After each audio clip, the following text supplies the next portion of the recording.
Welcome to my YouTube channel. Now, in today's topic, we are going to discuss about the metal carbonyls. What is metal carbonyls? Firstly, we are looking towards the definition. The metal carbonyls are the complexes in which there is a bond between metal and carbonyls. So we are going to represent this as in general formula, that is metal carbonyl X and another ligand Y. Now we have to classify the metal carbonyls into two parts. There are two types of metal carbonyls. First is homoleptic metal carbonyls and another is heteroleptic metal carbonyls. Now what is homoleptic metal carbonyls?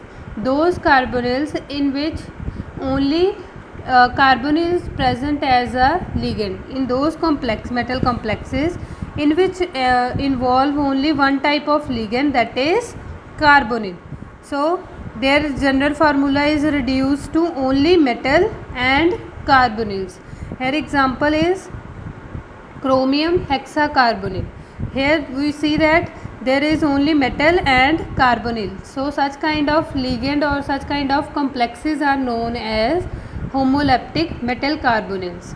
Now another is heteroleptic carbonyls. Heteroleptic carbonyl means those complexes in which carbonyl as one of the ligand, another ligand is also present in these complexes.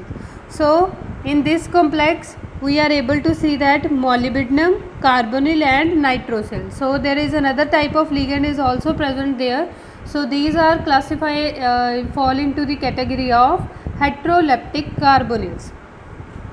Now we are move into the another part. There is also some some books there is also classification exists on the basis of high nuclearity or low nuclearity. What is high nuclearity or low nuclearity means? In which it is basically relate to the metal atom. If the number of metal atom present in the complex is lesser than 2, then it fall into category of LNCC, that is low nuclearity carbonyl complexes.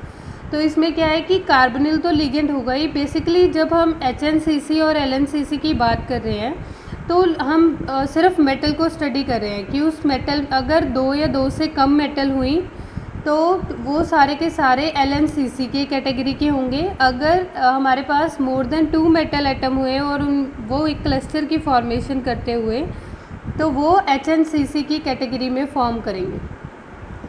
तो for example अगर हम बात करें CrCO6 की तो ये LNCC है. मतलब यहाँ पे एक ही मेटल है, हमने 2 या 2 से कम की मेटल को बोला है कि वो LNCC की क्लासीफाई करेगी. अगर हम यहीं पे एग्जांपल मेंशन कर दें रोहोडियम 6 कार्बोनिल 16, तो ऐसे कॉम्प्लेक्सेस में देखो अभी रोहोडियम 6 है और कार्बोनिल 16 है, तो कार्बोनिल से तो हमें कुछ लेना नहीं है. लेकिन यहाँ पे रोहोडियम 6 है यानी कि 2 से ज़्यादा के मेटल हो गए तो वो HNCC मतलब हाई न्यूक्लियरिटी कार्बोनिल कॉम्प्लेक्सेस होगी. क्योंकि कार्बोनिल लिगेंड है तो वो पर्टिकुलरली जो HNCC है या LNCC है वो सिर्फ कार्बोनिल लिगेंड होगा. और जो हम हाई HNCC और LNCC डिज़ाइन करेंगे वो किसके बेसिस पर डिनोट करेंगे? मेटल के बेसिस पे. अगर एक मेटल है 2 या 2 से कम है तो वो LNCC है और 2 से ज़्यादा है दैट इज़. अगर मैंने सिर्फ एक एग्जांपल कंसीडर किया, आप और भी स्टडी कर सकते हो. रोहोडियम 6 और कार्बोनिल 16 तो वो HNCC की कैटेगरी में फॉल करेंगी. अब हमारे पास बेसिकली हम कार्बोनिल कॉम्प्लेक्सेस को डिज़ाइन कैसे करते हैं वो समझना ज़रूरी है. तो look at to the notebook. अभी यहाँ पे देखो मैंने सिर्फ एक सीरीज़ का डिज़ाइन किया है, आप ऐसे किसी भी सीरीज का डिज़ाइन कर सकते हो. सबसे पहले scandium, titanium, vanadium, chromium, manganese, iron, cobalt, निकल. अभी यहाँ पर हमें क्या करना है? सिर्फ डायरेक्ट कार्बोनाइलेशन को स्टडी कर रहे हैं क्योंकि हमने अभी आगे का पार्ट स्टडी करना है, इसलिए सिर्फ डायरेक्ट कार्बोनाइलेशन स्टडी कर रहे हैं. उसमें देखो सबसे पहले क्या होगा कि जैसे हमने स्कैंडियम का स्टडी किया तो हमने 18 इलेक्ट्रॉन रूल स्टडी किया था अपनी लास्ट वीडियो में. तो उसमें 18 इलेक्ट्रॉन रूल के अकॉर्डिंग ऐसे कॉम्प्लेक्सेस जिनका इलेक्ट्रॉन काउंट 18 के पास होता है तो वो ज़्यादा स्टेबिलिटी अटेन करते हैं. तो इस वजह से सारे के सारे कॉम्प्लेक्सेस इसी टेंडेंसी को फॉलो करेंगे कि उनका इलेक्ट्रॉन काउंट 18 के पास पहुंच जाए. लेकिन हमारे पास अगर हम डायरेक्ट कार्बोनाइलेशन का मेथड यूज़ कर रहे हैं तो हमारे पास लिगेंड सिर्फ क्या है? कार्बोनिल ही है, तो हमने अपनी बाकी की इलेक्ट्रॉन काउंट की डेफिशिएंसी को सिर्फ कार्बोनिल से फिल करना है ताकि हमारे पास होमोलेप्टिक कार्बोनिल कॉम्प्लेक्स डिज़ाइन हो जाए। सबसे पहले स्कैंडियम के वैलेंस इलेक्ट्रॉन कितने होते हैं? 3 होते हैं। स्कैंडियम के 3 हैं, तो बाकी के 15 इलेक्ट्रॉन्स के लिए उसे कार्बोनिल कितने चाहिए? ऑलमोस्ट 7। तब भी उसका इलेक्ट्रॉन काउंट कितना होगा? 17 होगा। मतलब 18 नहीं होगा, 17 होगा। उसके बाद टाइटेनियम के वैलेंस इलेक्ट्रॉन खुद के पास 4 इलेक्ट्रॉन है, और अगर उसने मेटल अपने अराउंड लिगेंड इंट्रोड्यूस करने हुए तो भी उसे कार्बोनिल कितने इंट्रोड्यूस करने होंगे? 7। तो उसका तब जाके इलेक्ट्रॉन काउंट कितना होगा? 18। इन द सिमिलर मैनर ऐसे ही सारे कार्बोनिल कॉम्प्लेक्सेस, जैसे वेनेडियम के पास 17 इलेक्ट्रॉन है, 17 इलेक्ट्रॉन के पास जाएगा वेनेडियम, वैलेंस इलेक्ट्रॉन 5 है, तो कार्बोनिल कितने अराउंड होने चाहिए? 6, तब भी काउंट 17 होगा। क्रोमियम को कितने कार्बोनिल चाहिए? 6। मैग्नीज को कितने चाहिए? 5। आयरन को 5, कोबाल्ट को 4, निकल को 4। इस तरह से हमारे पास सारी सीरीज डिज़ाइन हो गई। अब हमने देखना है कि कौन से कॉम्प्लेक्सेस एक्चुअल में एग्जिस्ट करते होंगे, कौन से नहीं, क्योंकि डायरेक्ट कार्बोनाइलेशन में हमें सिर्फ टेम्परेचर प्रोवाइड करना है, और जितने एक्चुअल नंबर वो अपने ऊपर कार्बोनिल बियर कर सकता है in order to get the attain the configuration of 18, सिर्फ उतने कार्बोनिल चाहिए। तो अभी देखो ध्यान से, स्कैंडियम और टाइटेनियम में हमारे पास कार्बोनिल कितने हैं? 7। तो स्कैंडियम और टाइटेनियम साइज़ में क्या हैं? छोटे हैं, अपने अराउंड इतने ज़्यादा कार्बोनिल वो बियर नहीं कर सकते, तो उन्हें क्या फेस करना पड़ेगा? Steric hindrance. इस वजह से उनके अराउंड स्टेरिक हिंड्रेंस ज़्यादा होने की वजह से ये दोनों कॉम्प्लेक्सेस क्या हैं? ये दोनों मेटल आयन डायरेक्ट कार्बोनाइलेशन के मेथड से carbonyl homoleptic carbonyl complex prepare नहीं करते, क्योंकि इनके पास सबसे ज़्यादा कार्बोनिल सराउंड करते हैं। तो स्टेरिक हिंड्रेंस की वजह से उसके बाद के सारे जो हमने डिज़ाइन किए हैं वो एज सच हम इन्हें रिएक्शंस के लिए यूज़ कर सकते हैं। तो ये सारे इसी तरह से डायरेक्ट कार्बोनाइलेशन से होमोलेप्टिक कार्बोनिल कॉम्प्लेक्सेस को जनरेट करेंगे।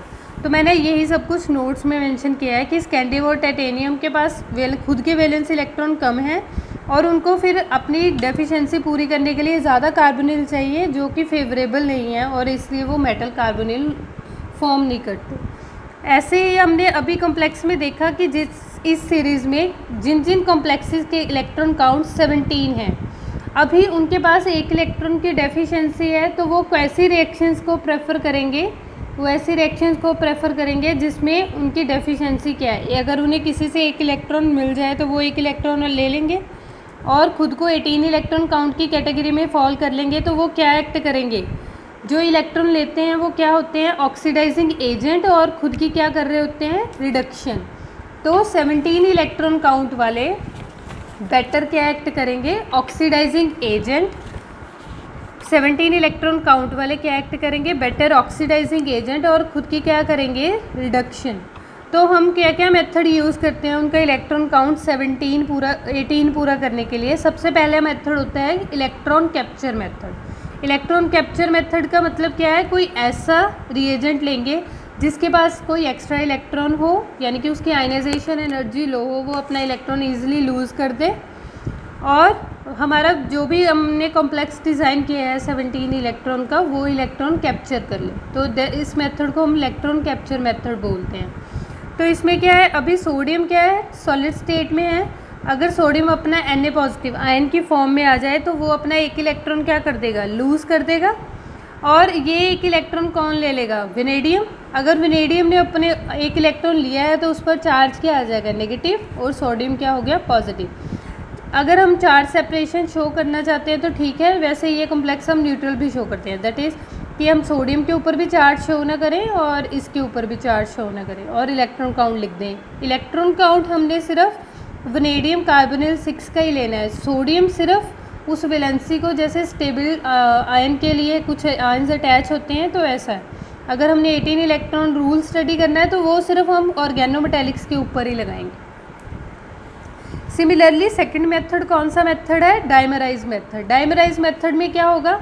दो 17 इलेक्ट्रॉन स्पीशीज़ आपस में अपनी वैलेंसी को पूरा करने के लिए बॉन्ड की फॉर्मेशन करेंगे। तो बेसिकली हर बार बॉन्ड क्या होगा? सिग्मा बॉन्ड ही होगा, क्योंकि एक एक इलेक्ट्रॉन की कमी है वो म्यूचुअल शेयरिंग से पूरी हो जाएगी। जैसे 17 इलेक्ट्रॉन, लुक एट हेयर, यहाँ पे हमने जो कॉम्प्लेक्सेस लिए हैं सेम लिए हैं, आप डिफरेंट भी ले सकते हो, बस कंडीशन यही है कि दोनों के पास क्या होने चाहिए, 17 इलेक्ट्रॉन ही होने चाहिए। तो यहाँ पर क्या है, दोनों के पास 17 इलेक्ट्रॉन है। अगर इनमें बॉन्ड यानी कि डाइमर की फॉर्मेशन हो जाए तो इनका इलेक्ट्रॉन काउंट ईच का क्या हो जाएगा, 18। मैंने उस दिन भी एग्जांपल जब डिस्कस की थी 18 इलेक्ट्रॉन के लिए, तो मैंने बोला था कि जब भी डाइमर या ट्राइमर की फॉर्मेशन हो तो उसका मतलब ही ये है कि उस कॉम्प्लेक्स के पास 18 इलेक्ट्रॉन रूल फॉलो हो रहा है। और 18 इलेक्ट्रॉन रूल हमने जब भी लगाना होता है तो ईच मेटल एटम के साथ लगाना है। जैसे अगर हम 2 मेटल का स्टडी कर रहे हैं तो हमारे पास टोटल इलेक्ट्रॉन काउंट क्या है, 36 डिवाइडेड बाय 2 करना पड़ेगा। अगर आप 3 मेटल के ऊपर लगा रहे हो तो हमारा इलेक्ट्रॉन काउंट 54 आया होगा, तो आप 54 डिवाइडेड बाय 3 करोगे तो ईच एटम के ऊपर ही, ईच मेटल एटम के ऊपर ही काउंट लगाया जाता है, चाहे वो हमें एग्ज़ाम में कहे या ना कहे। अगर उसने 18 इलेक्ट्रॉन रूल बोल दिया और हमारे पास क्लस्टर भी दिया हुआ है, तो चाहे 6 मेटल एटम भी दिए हों, तो बाद में जब भी आंसर मेंशन करना है 18 इलेक्ट्रॉन काउंट का, तो divided by that metal number of metal atom करना ही है। तो यहाँ पर स्ट्रक्चर देखो ध्यान से, मैग्नीज के पास अराउंड कार्बोनिल लिगेंड है। कार्बोनिल एक स्ट्रॉन्ग फील्ड लिगेंड है। स्ट्रॉन्ग फील्ड लिगेंड का मतलब क्या है, जिसकी टेंडेंसी है इलेक्ट्रॉन को पेयर अप करने की, किसके, मेटल के। तो यहाँ पर अगर हम नॉर्मल स्टडी करते तो मैग्नीज की कन्फिग्रेशन थी 3d5 4s2, तो इलेक्ट्रॉन सिंगली फिल्ड हो सकते थे, लेकिन क्या है, कार्बोनिल की वजह से सारे के सारे इलेक्ट्रॉन क्या हो गए, पेयर अप। अभी जो हमारे पास लास्ट इलेक्ट्रॉन बचे हैं वो पेयर अप नहीं कर सकते, क्यों, क्योंकि हमारी कंडीशन क्या बोलती है कि एक ऑर्बिटल में 2 ही इलेक्ट्रॉन रह सकते हैं। तो इसका मतलब है कि ये सिंगल ही रहेंगे, सिंगल इलेक्ट्रॉन ही रहेंगे। तो यहाँ पर बाकी की स्पेस किसने ऑक्युपाई कर ली, कार्बोनिल्स ने। ईच मेटल एटम के साथ 5 कार्बोनिल है, तो 5 कार्बोनिल एडजस्ट हो गए और हाइब्रिडाइजेशन हो गई DsP3। तो बचे जो सिंगल इलेक्ट्रॉन, उनके बीच क्या फॉर्म हो गया, सिग्मा बॉन्ड, वही हमने यहाँ पे फॉर्म किया है।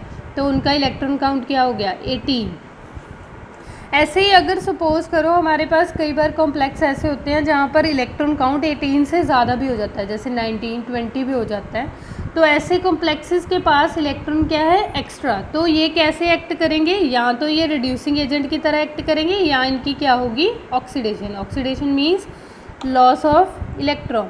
इनके पास इलेक्ट्रॉन एक्स्ट्रा है तो ये क्या करेंगे, उसे लूज़ कर देंगे जितने इनके पास इलेक्ट्रॉन एक्स्ट्रा है। तो यहाँ पर हमारे पास कोबाल्टोसिन का कॉम्प्लेक्स है, जैसे फेरोसिन, सैंडविच कंपाउंड है। यहाँ पर इसका इलेक्ट्रॉन काउंट देखो, as a neutral metal atom method की फॉर्म में। यहाँ पर फेरोसिन हमारे पास साइक्लोपेंटाडाइनल की 2 रिंग्स हैं, वो कितने इलेक्ट्रॉन कंट्रीब्यूट करेंगे, ईच 5। कोबाल्ट के कितने वैलेंस इलेक्ट्रॉन होते हैं, 9। तो टोटल सम क्या हो गया, 19। तो यहाँ पर अब हमें कैसा रिएजेंट चाहिए जो हम इलेक्ट्रॉन लूज़ करें, वो कैप्चर करने वाला हो। तो ऑक्सीजन ऐसा रिएजेंट है जिसमें हम अगर इलेक्ट्रॉन फिल कर दें तो वो ऑक्साइड की फॉर्म में चेंज हो जाती है। तो यहाँ पर इलेक्ट्रॉन हमने फिल कर दिया और हमारे पास कॉम्प्लेक्स कैसा चेंज हो गया, या अगर कॉम्प्लेक्स ने इलेक्ट्रॉन लूज़ किए हैं तो चार्ज क्या होता है, पॉजिटिव। अगर गेन किए हैं तो चार्ज क्या होता है, नेगेटिव। तो जब लूज़ गेन करता है तो हमारे पास एक तरह से एनायन की फॉर्मेशन होती है, अगर गेन करता है तो हमारे पास किसकी फॉर्मेशन होती है, लूज़ करता है तो हमारे पास केटाइन की फॉर्मेशन होती है। तो ये केटाइन की फॉर्मेशन हो गई। अब हमारे पास ये थे मेटल कार्बोनिल। बेसिकली हमने पीछे इसलिए जाना था क्योंकि हमारा मेन टॉपिक था मेटल कार्बोनाइलेट। तो मेटल कार्बोनाइलेट हमें तब तक नहीं समझ आना था कि बेसिकली हमने कार्बोनिल कॉम्प्लेक्सेस को ही कार्बोनाइलेट आयन बनाना है, तो इसलिए थोड़ा सा बैकवर्ड डिस्क्रिप्शन दिया। यहाँ पर हमारे पास मेन टॉपिक है मेटल कार्बोनाइलेट। मेटल कार्बोनाइलेट कॉम्प्लेक्सेस कैसे कॉम्प्लेक्सेस हैं, मेटल भी होगा, लिगेंड हमारा कार्बोनिल होगा और चार्ज क्या होगा, नेगेटिव। अभी मैंने बोला कि अनायन को, क्योंकि 8 वर्ड हम कोऑर्डिनेशन कॉम्प्लेक्स की नेमिंग में उसी के लिए यूज़ करते हैं जो अनायन हो, जिसके पास क्या हो, नेगेटिव चार्ज, तो वो अनायन है। नेगेटिवली चार्ज कार्बोनाइल को ही हम मेटल कार्बोनाइलेट बोलते हैं। तो ये कैसे कि किस तरह से एक्ट करेंगे, एक बार इनकी फॉर्मेशन इलेक्ट्रॉन लेने के बाद हो गई है, तो अभी ये कैसे एक्ट करेंगे, लुईस बेस, यानी कि इनके पास इलेक्ट्रॉन, ये इलेक्ट्रॉन डोनेट कर सकते हैं किसी को जिसको भी इलेक्ट्रॉन की डेफिशिएंसी होगी। तो ये कैसे कॉम्प्लेक्सेस फॉर्म करेंगे, छोटी सी रिएक्शन की है in order to understand the concept. जैसे इनके पास खुद का एनायन है तो इनके एफिनिटी किसके लिए ज़्यादा होगी, पॉजिटिव चार्ज के लिए, क्योंकि खुद नेगेटिव है और पॉजिटिव चार्ज के लिए एफिनिटी शो करेंगे in order to form the neutral carbonyl complex.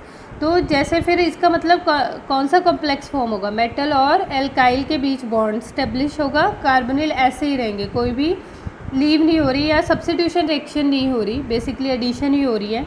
तो X नेगेटिव क्या है, एज सच अपने बॉन्ड में से इलेक्ट्रॉन लेके चला जाएगा। तो अभी प्रेपरेशन मेथड हम यूज़ कर रहे हैं। सबसे पहले प्रेपरेशन मेथड क्या है, इलेक्ट्रॉन कैप्चरिंग मेथड। सिंथेसिस करने के लिए मेटल कार्बोनाइलेट की कौन से मेथड यूज़ कर रहे हैं, पहला मेथड है इलेक्ट्रॉन कैप्चरिंग मेथड, दूसरा मेथड है cleavage of metal metal bonds.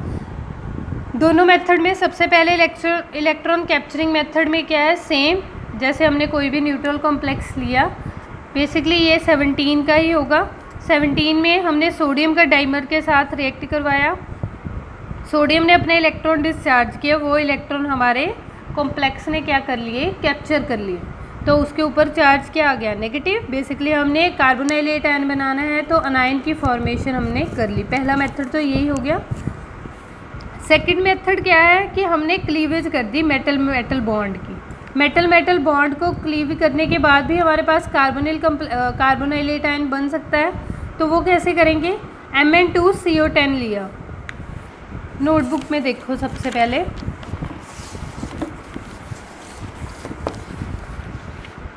यहाँ पर हमारे पास मैग्नीज Mn2CO10,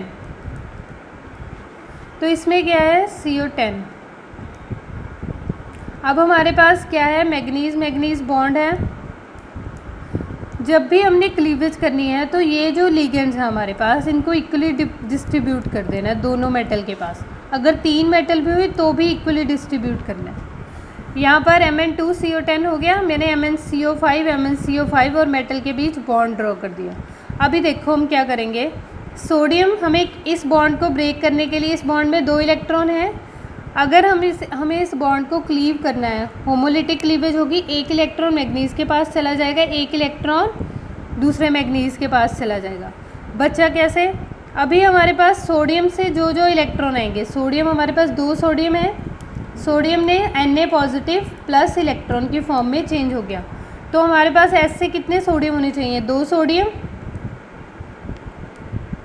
तो हमारे पास इलेक्ट्रॉन कितने इजेक्ट होंगे, 2। उसी तरह से ये एक इलेक्ट्रॉन इस मैग्नीज के पास चला जाएगा, एक इलेक्ट्रॉन इस मैग्नीज के पास चला जाएगा, क्योंकि हमारे पास जो सिंगल इलेक्ट्रॉन होते हैं राजे, वो ज़्यादा रिएक्टिव स्पीशीज़ हैं। तो उन्हें न्यूट्रलाइज करने के लिए हमने क्या किया, सोडियम के एक एक इलेक्ट्रॉन को कैप्चर करवा दिया ताकि उनका काउंट भी पूरा हो जाए, 18 हो जाए। क्योंकि जैसे ही अगर हमने सिंगल इलेक्ट्रॉन से ही उन्हें सेपरेट कर दिया तो उनके पास काउंट क्या हो जाएगा, 17। तो वो इस रिएक्शन के लिए फेवरेबल नहीं होगा, क्योंकि हर कॉम्प्लेक्स स्टेबिलिटी चाहता है, कोई भी अनस्टेबिलिटी नहीं चाहता, इसलिए हमें इलेक्ट्रॉन देने पड़ेंगे। तो यहाँ पर क्या फिर कॉम्प्लेक्स कैसे चेंज हो गया, 2MnCO5, क्या चार्ज आ गया, नेगेटिव, क्योंकि एक इलेक्ट्रॉन तो उसके पास खुद का था, एक ही इलेक्ट्रॉन उसने लिया है तो उसके पास चार्ज क्या आ गया, नेगेटिव। ऐसे कितने डिज़ाइन होंगे, 2। अब हमारे पास कार्बोनाइलेट आयन क्या हो गया, जनरेट हो गया। ऐसे ही हम दूसरी एग्जांपल भी स्टडी कर सकते हैं, जैसे हमारे पास एग्जांपल है Fe3CO12 की। तो इस एग्जांपल में भी ध्यान से देखो, हमारे पास आयरन कैसे अरेंज हुआ होगा, आयरन एक ट्रायंगल की फॉर्म में अरेंज हुआ होगा, राइट। अभी इस ट्रायंगल को ब्रेक करना है, अगर हमने आयरन आयरन बॉन्ड को ब्रेक करना है तो सिर्फ एक आयरन एटम को देखो, एक आयरन एटम के अराउंड कितने इलेक्ट्रॉन्स हैं, ये 2 बॉन्ड्स हैं, यानी कि अगर वो ब्रेक हुआ तो 2 इलेक्ट्रॉन उसके पास आ जाएंगे। लेकिन न्यूट्रलिटी के लिए हमें कितने आयरन सोडियम देने होंगे, 6 सोडियम। एक सोडियम इलेक्ट्रॉन यहाँ पे आएगा, एक इलेक्ट्रॉन यहाँ पे, एक इलेक्ट्रॉन यहाँ पर, एक इलेक्ट्रॉन यहाँ पर। तो अगर हम यहाँ से क्लीवेज करेंगे होमोलिटिक, तो हमारे पास ईच आयरन कैसे ब्रेक होगा, ईच आयरन कैसे ब्रेक होगा, FeCO4, चार्ज कितना आएगा, 2 नेगेटिव। क्यों, क्योंकि हमारे पास ध्यान से देखो, एक इलेक्ट्रॉन इस आयरन से इस बॉन्ड में से हमें सोडियम के थ्रू देना पड़ेगा और एक इलेक्ट्रॉन हमें इस बॉन्ड से सोडियम के थ्रू देना पड़ेगा। तो ईच आयरन एटम के अराउंड कितने इलेक्ट्रॉन है, 2 इलेक्ट्रॉन है। तो फिर कार्बोनाइल आयन तो जनरेट हो गया, पर चार्ज कितना है 2 नेगेटिव का। और हमने लिगेंड कैसे डिवाइड किए, 3 मेटल आइटम थे तो तीनों के पास 4 कार्बोनिल आए, तो टोटल हमारे पास ऐसे डिवाइड हो गया। और ऐसे कितने हो गए 3। तो 2 मेथड थे बेसिकली हम सिंथेसाइज करने के लिए कार्बोनिल आयन के लिए। अभी रिएक्शंस करनी है जिसमें हम मेटल अनायनिक कॉम्प्लेक्स जिसमें हम मेटल कार्बोनिल आयन को यूज़ करेंगे। ऐसी कौन सी रिएक्शन है, सबसे पहली रिएक्शन है हमारी ऑर्गेनिक हैलाइड के साथ। पहली रिएक्शन में क्या है, कोई भी हम मेटल कार्बोनाइलेट का कॉम्प्लेक्स लेंगे, उसे ऑर्गेनिक हैलाइड के साथ रिएक्शन करेंगे। जैसे हमने यहाँ पर क्लोरोफिनाइल लिया हुआ है, तो यहाँ पर देखो ध्यान से, हमने मोलिब्डेनम का कॉम्प्लेक्स लिया। यहाँ पर हमने सिर्फ किसी भी इन मेटल कार्बोनाइलेट आयन की रिएक्शन को स्टडी करने के लिए हमने सिर्फ यहाँ पर चार्ज मेंशन करना है, डेल्टा पॉजिटिव और डेल्टा नेगेटिव। हमेशा हैलोजन ज़्यादा इलेक्ट्रोनेगेटिव है तो अपने ऊपर पार्शियल नेगेटिव चार्ज बियर करेगा, और बाकी के एडेंडम को क्या लेना पड़ेगा, पॉजिटिव चार्ज। तो उसी तरह से यहाँ पर ऑलरेडी हमारे पास नेगेटिव है, तो इसकी एफिनिटी किस पोर्शन पर होगी, सिर्फ पॉजिटिव पार्ट की तरफ होगी। तो यहाँ पर नेगेटिव पॉजिटिव के साथ बॉन्ड फॉर्म करेगा, मेटल के साथ CH2PH, जहाँ से बॉन्ड क्लीव करोगे वहीं से बॉन्ड फॉर्म होगा। C और CC क्लोरीन के बीच में बॉन्ड है तो यहीं से ज्वाइनिंग होगी, फिनाइल से ज्वाइनिंग नहीं करनी।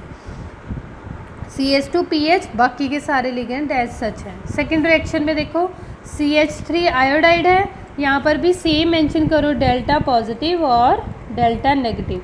कार्बन इलेक्ट्रो पॉजिटिव की तरह काम करता है तो उसके ऊपर चार्ज क्या आएगा, delta positive, iodine delta negative. फिर से फॉर्मेशन किसकी होगी, कार्बोनाइलेट आयन है तो एफिनिटी किसके लिए शो करेगा, पॉजिटिव के लिए, तो मेटल CH3 बॉन्ड होगा, बाकी के सारे लिगेंड एज सच होंगे। सिमिलरली यहाँ पर हमारा अगला कॉम्प्लेक्स है आयरन का डाइकार्बोनिल साइक्लोपेंटाडाइनल का कार्बोनाइलेट कॉम्प्लेक्स है। यहाँ पर भी देखो ये हेट्रोलेप्टिक है, होमोलेप्टिक ज़रूरी नहीं है हर बार होमोलेप्टिक कार्बोनाइलेट आयन हो। तो यहाँ पर RCl है, अगेन यहाँ पे डेल्टा पॉजिटिव और डेल्टा नेगेटिव का पार्ट होगा, फिर से वही मेटल और एल्काइल का बॉन्ड होगा। तो यहाँ पर अगर हमने हमारे पास मेटल हाइड्राइड की फॉर्मेशन करनी होती है तो बेसिकली वो भी हम मेटल कार्बोनाइलेट से ही करते हैं। तो यहाँ पर हमने कोई भी कार्बोनाइलेट आयन ले लिया, उसकी रिएक्शन किससे करवाई, H पॉजिटिव के साथ, और H पॉजिटिव का मेटल के साथ बॉन्ड बन गया, इन्हें मेटल हाइड्राइड बोलते हैं। मेटल हाइड्राइड इसलिए बोलते हैं क्योंकि इस टाइम पे अगर एक बार बॉन्ड फॉर्मेशन हो गई तो हमारे पास हाइड्रोजन के ऊपर फॉर्मल चार्ज क्या आएगा, -1, और मेटल के ऊपर आ जाएगा फॉर्मल चार्ज +1। यानी कि एक बार मेटल और हाइड्रोजन का बॉन्ड फॉर्म हो गया तो इनके सारे केसेस में मेटल इलेक्ट्रो पॉजिटिव है और हमारे पास हाइड्रोजन क्या है, electronegative. That's why we call it as metal hydride complex, क्योंकि हाइड्राइड मीन्स होता है हाइड्रोजन का फॉर्मल चार्ज होना चाहिए -1। तो इसी तरह से हमने रिहीनियम का कॉम्प्लेक्स लिया, H3O पॉजिटिव के साथ रिएक्ट करवाई तो रिहीनियम और हाइड्रोजन का बॉन्ड फॉर्म हो गया। नीचे मैंने जैसे नो सिग्नल लिखा हुआ है, फिर वहाँ पे 1 हाइड्रोजन NMR सिग्नल लिखा हुआ है, तो वो बेसिकली इस बात को शो कर रहे हैं कि हम चेक करना चाहते थे कि रिएक्शन हुआ है या नहीं। तो यहाँ पर पहले देखो, यहाँ पर NMR बेसिकली प्रोटोन को स्टडी करता है, जहाँ जहाँ हमारे पास प्रोटोन होता है वहाँ पर NMR सिग्नल आता है। तो यहाँ पर पहले कोई भी प्रोटोन नहीं था, जब हमने H पॉजिटिव के साथ रिएक्शन करवाया तो हमारे पास मेटल हाइड्राइड बॉन्ड फॉर्म हुआ, तो वहाँ पर हमारे पास NMR का सिग्नल आना शुरू हो गया। उसी तरह से लास्ट रिएक्शन है क्रोमियम कार्बोनिल 5 का 2 नेगेटिव चार्ज है। यहाँ पर देखो ध्यान से, यहाँ पर हमारे पास क्या है, इसकी क्लीवेज कैसे होगी, OH CH3OH, यहाँ पर डेल्टा पॉजिटिव और यहाँ पर क्या आएगा, डेल्टा नेगेटिव, और यहाँ पर क्या आएगा, डेल्टा पॉजिटिव। तो यहाँ पर फिर से मेटल हाइड्रोजन बॉन्ड फॉर्म होगा, क्योंकि ऑक्सीजन ज़्यादा इलेक्ट्रोनेगेटिव है हाइड्रोजन से, तो अगर बॉन्ड की क्लीवेज करनी होगी तो यहाँ पर डेल्टा नेगेटिव चार्ज होगा, तो ये ऐसा सच होगा, हमारा मेटल हाइड्राइड फॉर्म हो जाएगा। अभी ध्यान से देखो, हमारे पास प्रेपरेशन रिएक्शन या कंप्लीट रिएक्शन कैसे आती है एग्ज़ाम में। हमारे पास कॉम्प्लेक्स दिया हुआ है Fe3CO12। उन्होंने बोला कि जब वो अमेलगमेटेड सोडियम के साथ रिएक्ट करता है तो कोई ए कॉम्प्लेक्स की फॉर्मेशन करता है, जब वह अल्काइल आयोडाइड के साथ रिएक्ट करता है तो कोई बी कॉम्प्लेक्स बनता है। तो रिएक्शन में ए और बी का नेम बताना है। तो एग्ज़ाम में आप कैसे अटैम्प्ट करोगे, सबसे पहले Fe3CO12 है, अगर हमारे पास अमलगमेटेड सोडियम दिया हुआ है, दैट मीन्स हमने क्या करना है, मेटल मेटल बॉन्ड का क्या करना है, क्लीवेज करना है। क्लीवेज बॉन्ड ब्रेक करने के लिए हमें यहाँ पर सोडियम की क्वांटिटी कभी मेंशन नहीं होगी, जैसे यहाँ पर कभी नहीं लिखा होगा कि हमारे पास सोडियम 6 इक्विवेलेंट होने चाहिए, तो वो तो हम अपनी रिएक्शन के हिसाब से, बेसिकली यहाँ पर नोटेशन क्या होती है, एक्सेस की होती है, जितने मतलब ज़रूरत हो। तो यहाँ पर देखो 3 मेटल मेटल बॉन्ड फॉर्म हो रहे हैं ईच। अभी हमने ये रिएक्शन पहले भी डिस्कस किया है क्योंकि हमने कार्बोनाइलेट आयन को जनरेट करना था। तो एक आयरन के अराउंड हमारे पास 2 इलेक्ट्रॉन चाहिए अगर हमने इस बॉन्ड को क्लीव करना है। तो उसी तरह से मैंने इसे डायरेक्टली लिख दिया, हमारे पास ऐसे 3 क्लीव हो जाएंगे, 3 कार्बोनिल के मेटल कार्बोनिल कॉम्प्लेक्सेस जनरेट होंगे और चार्ज क्या आएगा, 2 नेगेटिव। ए पार्ट का ये आंसर हो गया, यानी कि हमारा बेसिकली क्या फॉर्म होगा, मेटल कार्बोनाइलेट आयन जनरेट होगा। अब सेकंड रिएक्शन क्या बोल रही है कि जब आप उसे अल्काइल आयोडाइड के साथ रिएक्ट करवाओगे तो प्रोडक्ट क्या होगा।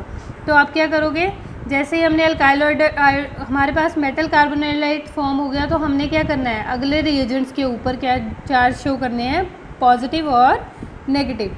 आयोडीन ज़्यादा इलेक्ट्रोनेगेटिव है और अल्काइल कम, तो वहाँ पर डेल्टा पॉजिटिव, यहाँ पर डेल्टा नेगेटिव। तो हमारे पास कार्बोनाइलेट आयन की एफिनिटी किसके लिए होगी, डेल्टा पॉजिटिव पार्ट के लिए। तो बस क्या होगा, मेटल और कार्बन के बीच क्या हो जाएगा, बॉन्ड फॉर्म हो जाएगा और चार्ज क्या आएगा, नेगेटिव। क्यों, क्योंकि ऊपर 2 नेगेटिव चार्ज था, सिर्फ एक ही न्यूट्रलाइज हुआ है अभी, तो दूसरा नेगेटिव चार्ज रही है।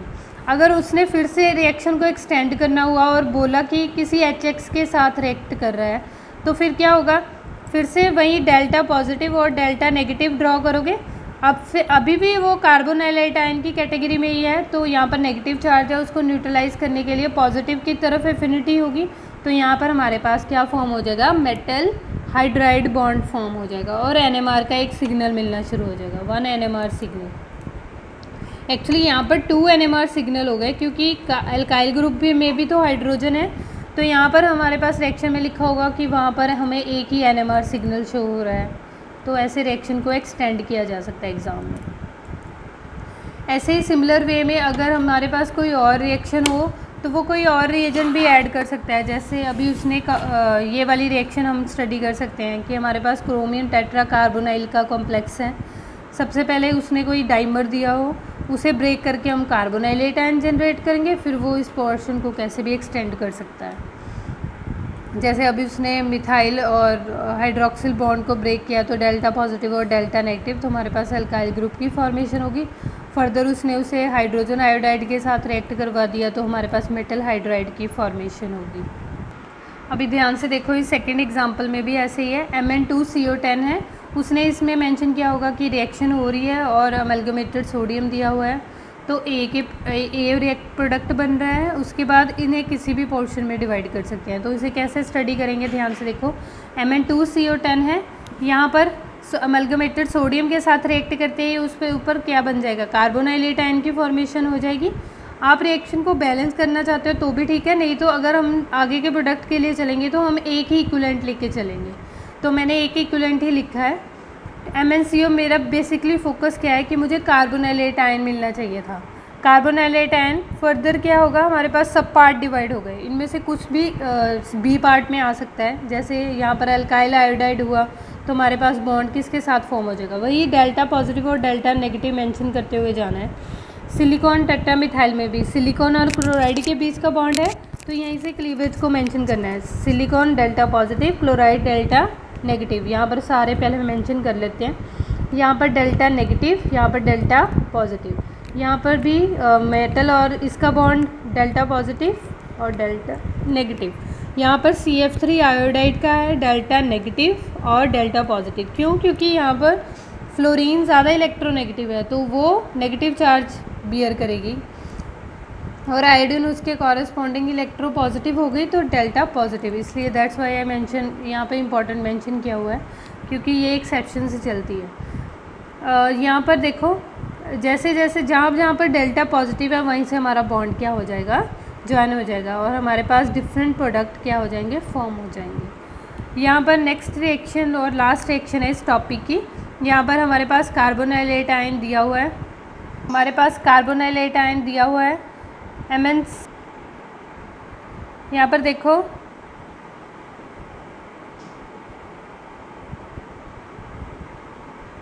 MnCO5 का कार्बोनाइल एटायन का कॉम्प्लेक्स है, मर्क्यूरिक सल्फेट लिया हुआ है। तो यहाँ पर मर्क्यूरिक के ऊपर कितने चार्ज है, 2 पॉजिटिव का, क्योंकि सल्फेट के ऊपर 2 नेगेटिव का। तो हमने 2 कार्बोनाइल एटायन के मॉलिक्यूल ले लिए, ठीक है। उसके बाद अब क्या होगा, एक इलेक्ट्रॉन Hg2 पॉजिटिव है, अडेंडम में अगर इसने ज्वाइन करना है तो ये कैसा कॉम्प्लेक्स फॉर्म करेगा, ब्रिज कॉम्प्लेक्स।